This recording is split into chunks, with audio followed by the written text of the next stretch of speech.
You move. I don't forget this.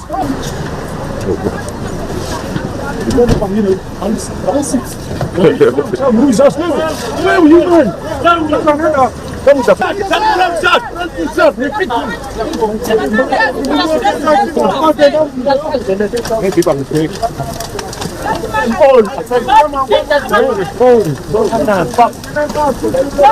This man said they're going to take the cars and people move. Never gone.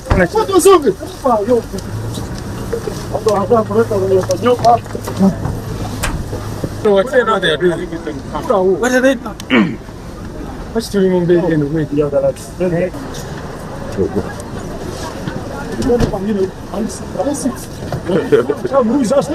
Where are you going?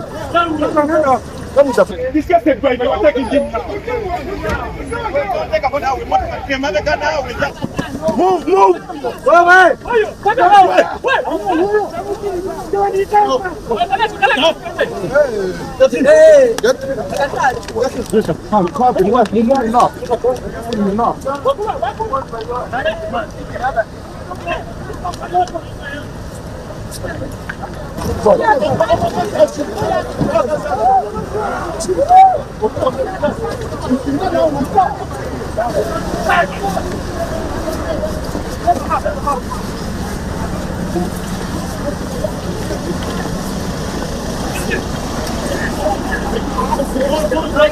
Just this one, we don't want that impunity to happen in our country again. But you come and send away to quarter.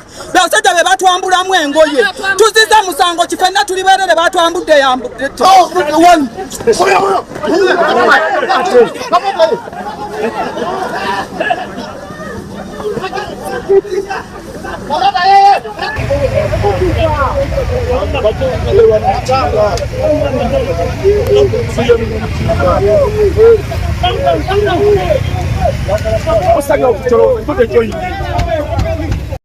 Okay, welcome back on my YouTube channel, ladies and gentlemen, and if it is your first time to view this video, this is MIKEANN'S reaction, and may God bless you so much for a great support each and every time. Habari ya leo ni kwamba Muhoozi ajieleza waziwazi ambaye yeye ndiye kijana mkubwa wa Yoweri Kaguta Museveni na yeye ndiye amesimamia jeshi kuu. Yeye Muhoozi asema ya kwamba ameua watu 22 na anaomba sana mtu wa 23 awe Bobi Wine ambaye ni mpinzani mkuu wa babaye. So angalia hizi video kisha nitakuja kwa uchambuzi rasmi. Karibu. As for Bobi, a permanent loser, I am giving him exactly 48 hours to surrender himself to the police. If he doesn't, we will treat him as an outlaw or rebel and handle him accordingly.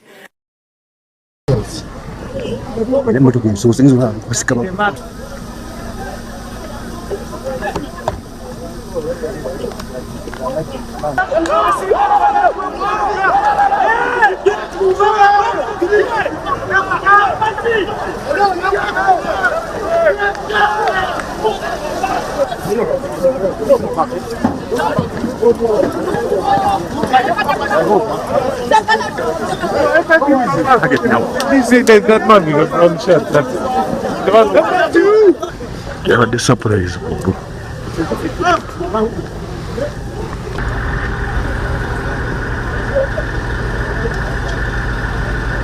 Go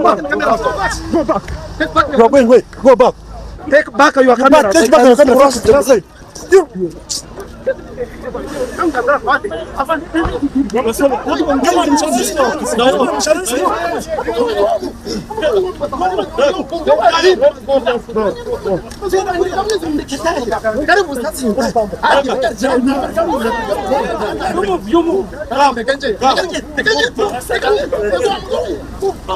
I don't forget this.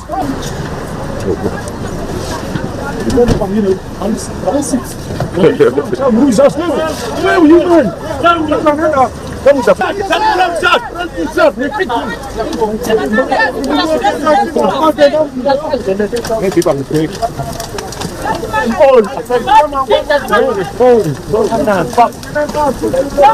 This man said they're going to take the cars and people move. Never gone.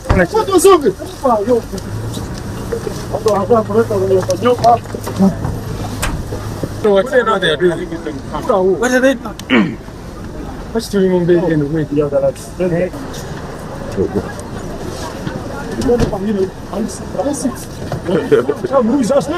Where were you going?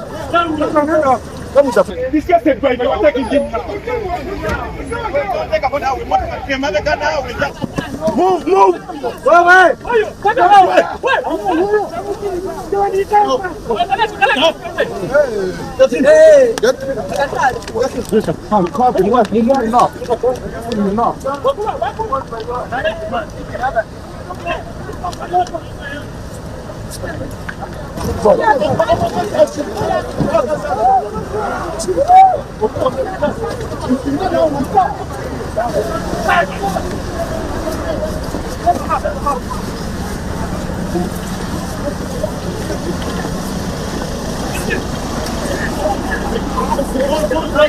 Justice, when we don't want that impunity to happen in our country again. Okyokka abasajja be batukwata abasajja be batwambulamu engoye tuziza musango kifenna tuli beerere batwambudde yambudde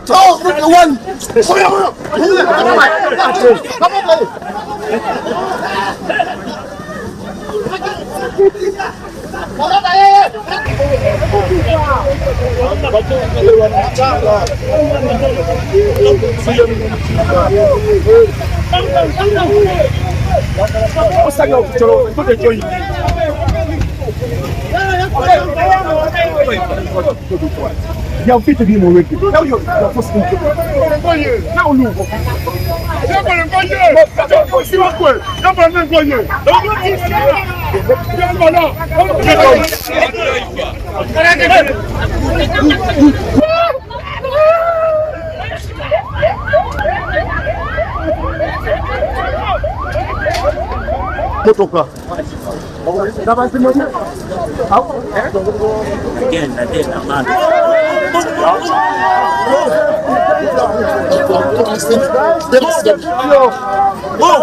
Manyi munjagala nnyo ngenda kubeera safe. Okay, kino mukikolere nze. Please, mbagala nga temuli mu ngalo z'abaana abasajja. Okay? Ndabe ekintu okukola ng'obudde bukyatunula.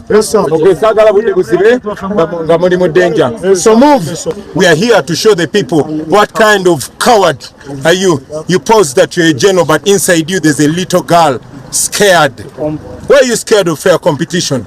Let it be free and fair. Let us walk freely in our country and let us talk to the people. Is that too much to ask for? Shame on you. Shame on Uganda police. Shame on the UPDF. Shame on all those security forces. They cannot stomach fair competition. Abantu bembala abatwaniriza bwe batyo tebasobola kikkiriza timwakole batwagala bwe batyo nabo bagala enkyukakyuka tebasobola kikkiriza so kakati resorting to violence.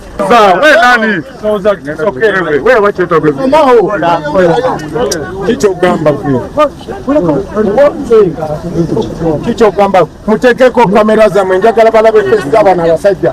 Why don't you show your face? Why don't you show your face? Huyo anakuwa amafanya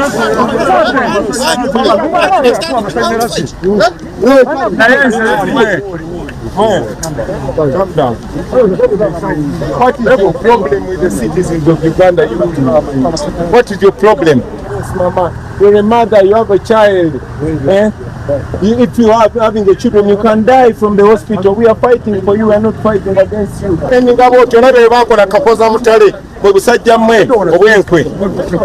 can you run after our lives, you criminals?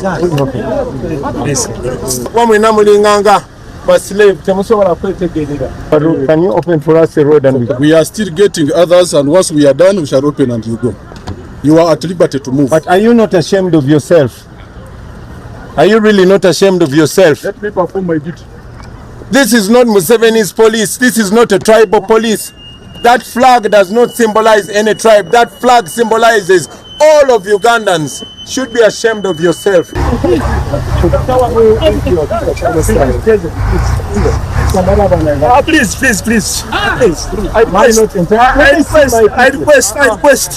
I request. You know what? Take the key. Please. No, please. Okay. I want to see my people. I request. Let's go. What's wrong with seeing them? I request. Let's go to the car. Please. Mulio bameka. I request. Mulio bameka eyo. Mulio bameka eyo.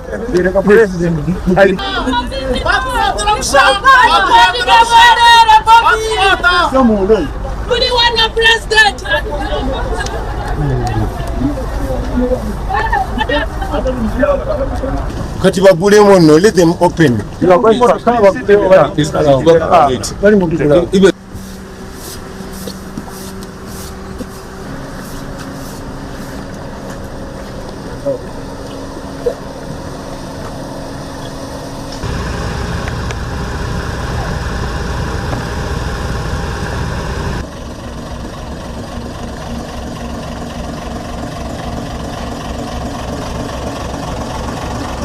Block the roads on both ends, and right now we don't know how many people have been taken, but there are very many people have been taken by these people who are shameless, because how do you conduct yourself in that manner? So they have picked up so many of our people. We don't have the count now. I can tell people like Olivia Lutaya, many others that have been taken right now. Media was there, all cameras were there. We were waylaid, as you saw, the same thing they did in Kalangala. They waylaid us, rounded up our people, journalists, women. They took many girls, including my sister, who they beat so bad and pepper sprayed her at close range.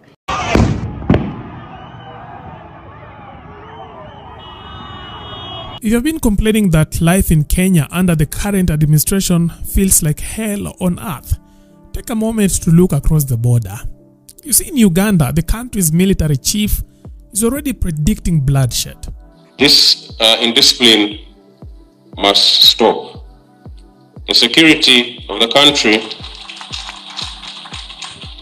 You see, the country hasn't even finished digesting the election results, and the man at the helm of the armed forces is already threatening death for political opponents. It doesn't work like that. In a series of Twitter posts, he said, "We have killed 22 NUP terrorists since last week. I am praying the 23rd is Bobi, hence Bobi Wine." But that wasn't a parody account. That was Uganda's first son, openly calling for Bobi Wine's death and bragging about a kill count like it's a video game. And he wasn't even done. He added, "We will kill on sight all NUP so-called foot soldiers until Mzee says otherwise." And then he took it personal. "The first thing I will remove from Bobi are his balls." And you know what? And somehow even after that, he claimed to be a prophet of Almighty God, calling his father's landslide as the biggest since 1996 and promising to do better than 22 murders a week. Now this is Uganda in 2026, a sitting general boasting about extrajudicial killings and issuing 48-hour surrender ultimatums and salivating at the idea of mutilating his father's political rivals.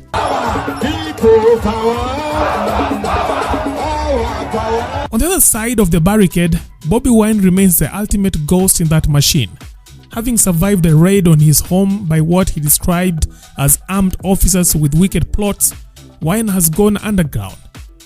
My wife and I have been under house arrest since the 15th of January when we had elections.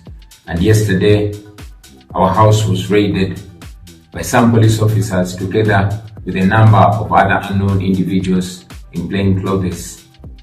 They used ladders to climb over our fence. They cut off our electricity, they cut off our cameras, and they were being assisted by a helicopter that was hovering in the sky of our compound and providing them light as they were doing what they were doing. He continues to document the disappearances that the state claims aren't happening, including the abduction of NUP Deputy President Mama Jolie Jacqueline. She vanished on the eve of the election along with polling funds and appointment letters.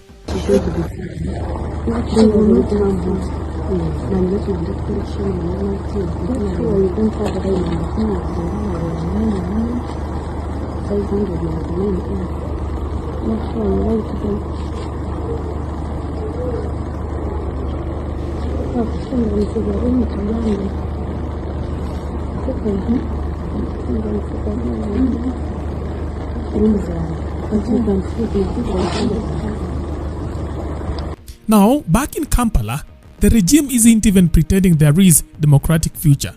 Senior presidential advisor Yiga Wamala warned Ugandans that elections won't bring change.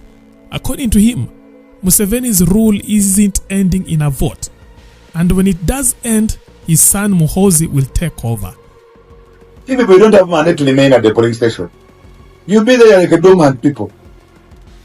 Vote and go home. You will not count the votes. You will not see even the votes you are going to count. Their machines are going to count the votes. So what are you going to be keeping? I saw some old woman, even some old man. For us, we shall vote and remain there and vote. What are you going to protect? At the Tare Center, we shall only allow 2 people. The candidate and the other 2 people. The rest will be out too.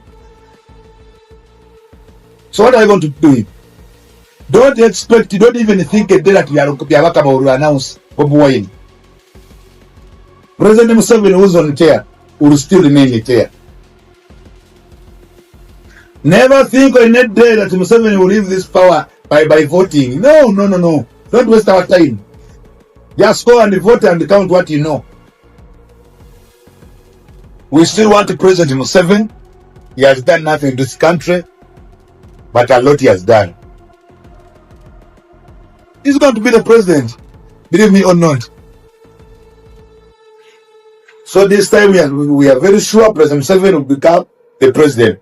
And actually voting, if you can take me away, me, the Satam Kamos 3 and 8. What about the president? If you are still crying for Museveni, General Mosca is coming also. After Museveni, General Mosca is coming. Are you going to kill each other? You shout and shout, whoa. Not an election. It was a premeditated power grab and a military coup against the sovereignty of the Ugandan people. Superintended for the benefit of dictator Yoweri Museveni, who grabbed power by the gun and so despises democracy that he once famously stated that he cannot be removed by a mere piece of paper. On January 15th, he transformed stand for the people's will, as spelt out in the Ugandan constitution, into a criminal enterprise by using the ballot as a smokescreen to continue his brutal military occupation and family cabal. The 71.61% algorithm, a manufactured fiction. The announced results are the product of centralized forgery. We present the following evidence of a predetermined outcome. The impossible register. The Electoral Commission, EC, inflated the National Voter Register to 21.6 million voters to match the National Resistant Movement's, NRM, fabrications, with the ruling party having claimed earlier that it had a membership of 20.1 million. By this claim, the NRM membership register grew by over 100% from the 8 million members that were known as of the 2021 elections. This kind of growth is not only statistically impossible, but also grossly fraudulent. Independents by civil society groups and political parties confirm that the Electoral Commission register is poisoned with duplicates, some people appearing over 50 times to match up with the NRM register fraud. In other cases, biodata of deceased persons, minors, and ghosts, people totally unknown, were identified. The preset target. After shifting his narrative in late 2025 to claim 2.7 million votes were stolen from him, Museveni, in 2021, Museveni deployed an algorithm designed to hit a 70+% threshold. This was a coronation by calculation, not a count. In early 2025, Museveni claimed that Bobi Wine had robbed him of 1 million votes in the 2021 election. At the peak of the campaigns in November 2025, he increased his claim to 2.7 million votes. In 2021, Yoweri Museveni claimed 6,042,898, while Bobi Wine was given 3,631,437 votes was given. Here, Museveni gave himself a margin of 2.4 million votes. In the 2026 elections, Yoweri Museveni claimed 7,946,772 votes against Bobi Wine's 2,741,238 votes. The margin this time around is 5.2 million votes. The difference between the two margins of 2.4 million in 2021 and 5.2 million in 2026 is 2.7 million, the exact figure which Museveni says he was robbed of in the last elections. This can only be possible by a special algorithm of a predetermined result. A chorus of threats.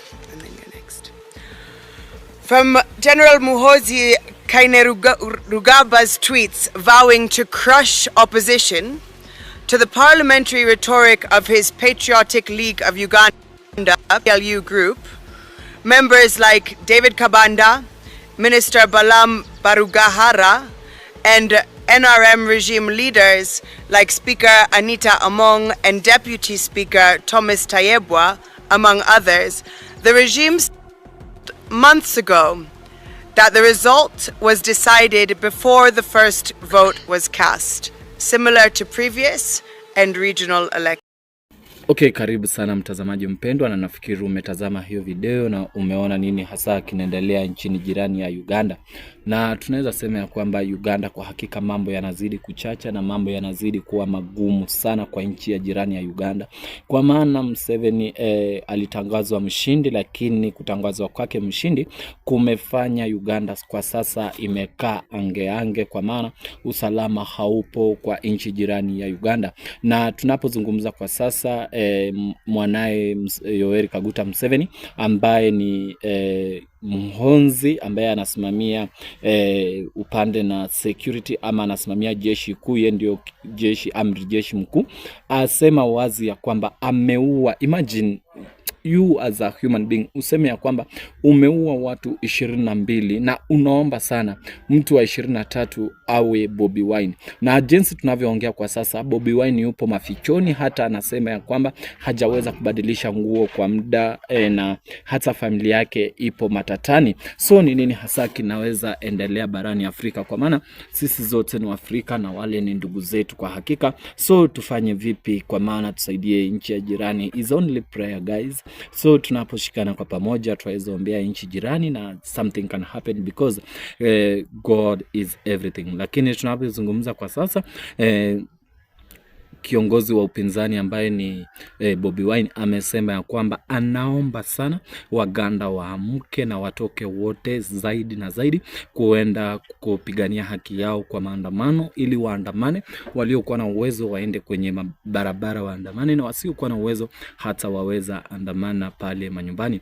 Na ndiposa unaona ya kwamba kila mtu Uganda yupo kwenye heka za kukimilia usalama wake, kwa maana Bobi Wine amejieleza wazi na kusema ya kwamba kulingana na statement ambayo Muhoozi ametoa, yeye akisema ya kwamba ameua watu 22 ni uongo, kwa maana watu wa Bobi Wine wamekufa takriban watu 200 na wanazidi kukufa. Je, ni nani hasa ataweza kusaidia nchi ya jirani? Hata Muhoozi Bobi Wine ameomba ya kwamba azidi nchi jirani zizidi kuingilia kama UN na nchi jirani.